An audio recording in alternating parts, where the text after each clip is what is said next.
โอ้พี่น้องครับเห็นขวยขี่ตะโลยครับ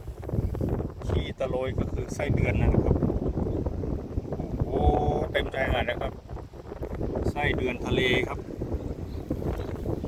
เขาเรียกเรียงทรายครับพี่น้องครับ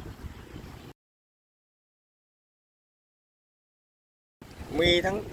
ดำนี่แสดงว่าลึกนะครับอันนี้ขาวแสดงว่าตื่นเต็มไปหมดเลยครับพี่น้องครับโอ้ขี้ตะโลยดูครับสุดลูกหูลูกตาครับพี่น้องขี้ตะโลยทะเลนะครับขออนุญาตใช้ชื่อภาษาบ้านเฮาครับขี่ตะโลยไส้เดือนทะเลครับ